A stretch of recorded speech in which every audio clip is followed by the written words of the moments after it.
Hey everyone, it's time for Lachlan Likes a Thing, a show where I take a thing and see whether or not I like it. Now the things we're looking at in this very special triple review are the entire new lineup of Sennheiser's HD DJ series of headphones. So we have the HD6 Mix that retails for $280, recommended retail price, the HD7 DJ, which retails for $330, and the HD8 DJ, which retails for $390, and this is the top of the line flagship model in this series. First of all, I've got to thank Sennheiser Australia for arranging this triple review and loaning me out all three headphones at the same time. That's really cool. So to give you a bit of background on the HD DJ series, these headphones are actually based on the HD25. And this in my hand is the inferior, which is also the kind of street style version of the HD25 with the metal ear cups, and this is one of my all-time favorite headphones. The HD25 has found a lot of popularity for DJs, and it's used by a lot of DJs for live mixing. But funnily enough, the HD25 was never originally intended for DJ use. It was intended as a studio, or not a studio monitor, but a field monitor for broadcast and that kind of thing. So doing field recordings on site. And the thing is that because it's so lightweight and it had such an excellent reputation for being stable on the head and just being overall very durable, the HD25 found a lot of favor with DJs who treat their gear quite roughly because they're always moving around between gigs. They had to pack up really quickly, that kind of thing. The HD25 has kind of stood the test of time as a really popular DJ option. And Sennheiser has kind of finally brought out a line of DJ headphones which are sort of based on a HD25 but are more specifically designed for DJ users. So first of all, let's talk about the design of these headphones. And I'll start with what makes these headphones similar before I move on to the comparison of the specific differences between all three of these models. All three of these headphones have exceptional build quality. They are amazingly solid and chunky, and this carries through the entire triplet despite the different prices. So even with the HD6 Mix, you get this amazing sense of chunky solidity. Absolutely, these headphones have been designed to last. It's this mix of composite plastics and metals, and everything feels very solid. And I'll just show you something that I'm honestly a little afraid to do on camera with a review unit, but I've seen pictures of it done. But to give you an idea, this entire headphone is built around this headband that is built around a headband that's designed to just withstand tremendous torsion flex. So if you were to sit on this headphone, if you were to drop it, this really chunky headband in the middle, which is made out of some sort of rubber material, I'm not sure what, has just been designed to absolutely take a beating. And this is the same headband in all three of these headphones. So let's drill down into this lineup and I'll show you what's different about each model. Starting with the HD6 Mix. The HD6 Mix is a little different from the other two because it's been designed for mixing and production and not necessarily designed to be used in live sound environments. So in terms of isolation, it has less isolation than the other two headphones. It doesn't have the ear cup that swivels to one side that allows you to do beat tracking in a live environment. But apart from that, it's still very similar to the other two models. Now, in terms of the actual sound, I'll get into how it sounds in a moment, but it is the one that's been tuned more for a neutral sound signature for production, and it's also has a higher 150 ohm impedance, so it has broader compatibility with whatever interface you were to plug into it. Like the other two headphones, it has a locking cable, and it comes with a 1.5 meter coiled cable and a 3 meter straight cable, and these cables are Kevlar coated for extra durability, and they are really chunky feeling cables.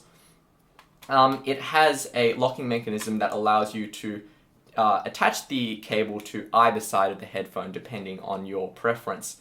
Now, one thing really important to note is that these cables that come with the HD series, these are chunky cables. They terminate in very, very solid plugs that are quite long. They are not going to fit that well in your pocket if you're going to use this on the street.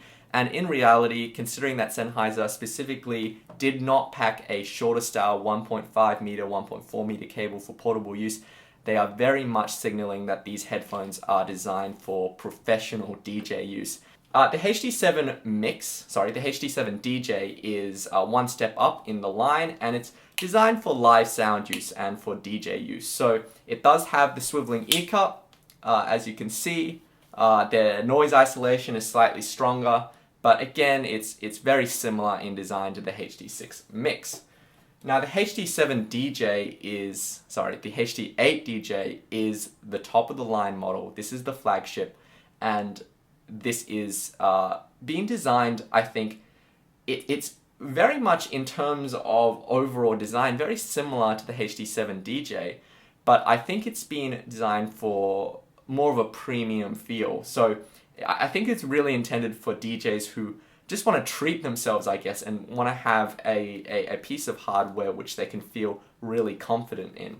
So as you can see, the kind of yoke of the headband is different from the HD7 DJ. The HD8 DJ has this kind of ring that I can't work out whether this is in fact actually metal or plastic. I'm still not sure about that, but it does feel very, very solid.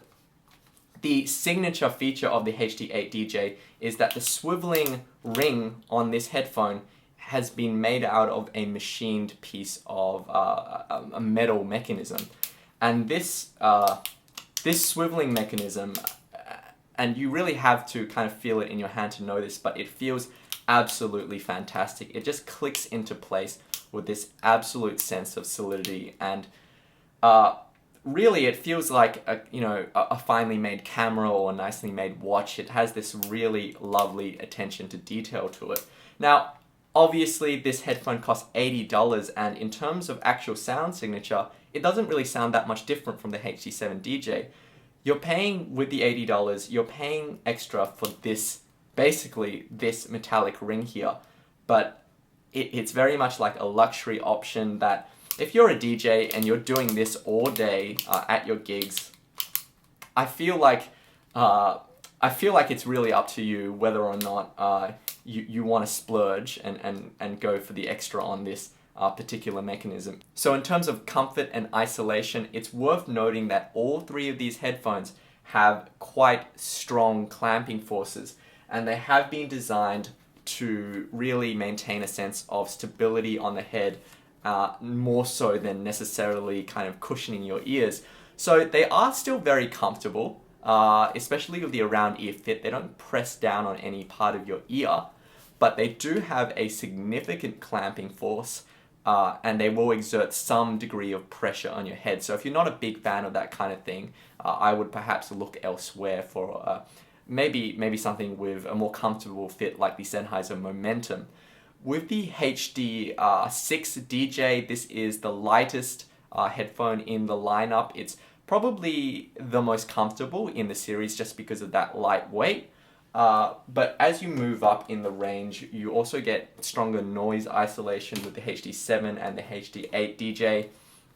And in terms of noise isolation, even though the HD6 is really above average in terms of noise isolation, the HD8 DJ is kind of phenomenal in terms of noise isolation. I wear this out on the street. This is probably the highest amount of passive noise isolation I've ever experienced in a around ear headphone.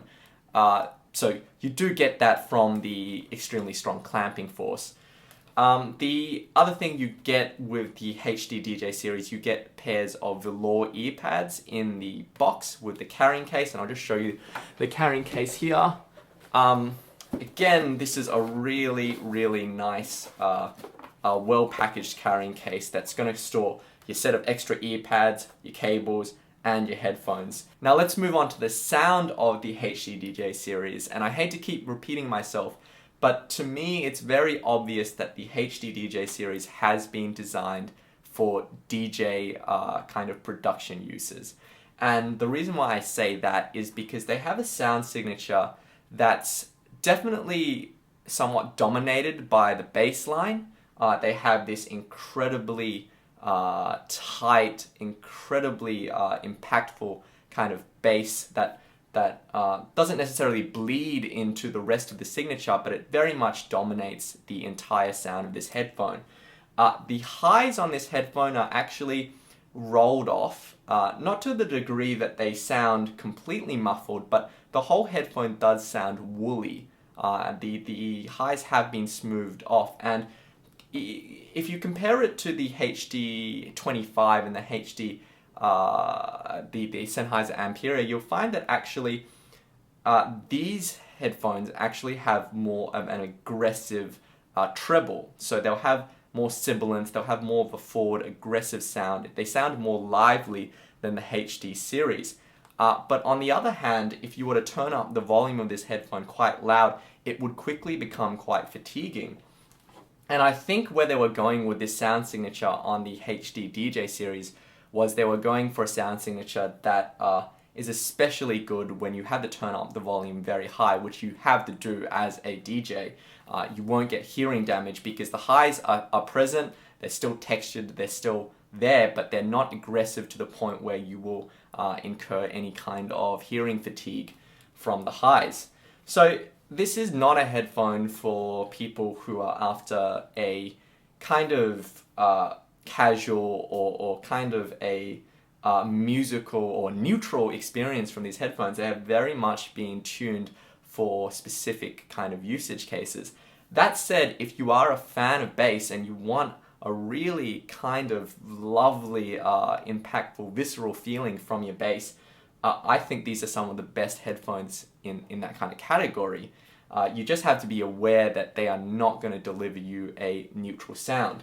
Now, specifically in regards to the HD6 mix, they are more neutral than these other two headphones. They still retain that kind of woolly characteristic of the sound, but they aren't so dominated, I guess, from the bass line. So if you are after the kind of most neutral one of all three of these headphones and you wanted something that was quite durable, the HD6 mix is what I would recommend. The HD7 and the HD8 DJ actually sound very, very similar.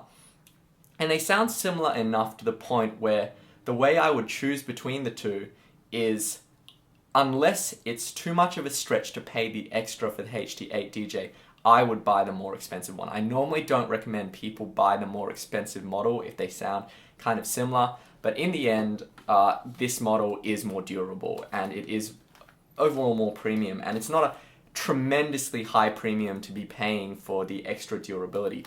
So overall, I think these are excellent headphones for DJs. They have been clearly engineered for those purposes. But if you're a casual listener and you just want a really good headphone, would I recommend these? Well, it's hard to say because a lot of people will say, I want a really durable headphone. I want something that will really last. But you are paying for the extra engineering that goes behind these headphones. You are paying for the extra build quality, the extra solidity, and what you'll get is a headphone that isn't necessarily that comfortable to be using every day on the street. A lot of people say they have extreme lifestyles and they want something that's really durable, but you have to honestly evaluate, is your lifestyle as extreme as a DJ, because you are paying for the extra engineering that goes behind these headphones. In terms of sound, I do think for lower prices you can probably get headphones that can do bass just as well, but if you're after specifically a bassy headphone that has a really amazing build to it and you don't mind the extra clamping force and you are going to try and live with the extra long heavy cables, I would look at the HD8 DJ in that circumstance. I know that I have the headphones out there that are very popular for bass and having really excellent build quality, like the V-Motor M100, which I promise I'll get around to reviewing at some point.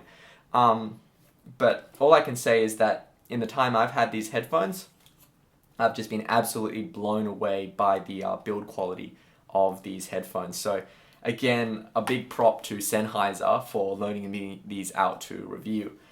Anyway, please click the like button if you found this review helpful. I'm going to try and meet up with a friend of mine who's a DJ, Ronald, and we're going to see if we can have a talk over what makes a DJ headphone great, because I'm not personally a DJ. asked enough and talked to enough DJs to know what they kind of want out of a headphone. You can subscribe to my channel if you want to watch some more reviews of headphones and other kind of computer hardware gear. And you can talk to me on Facebook at facebook.com/LachlanLikesAthing, or on Twitter at LachLikesAthing. Thanks to all my regular subscribers, and happy listening.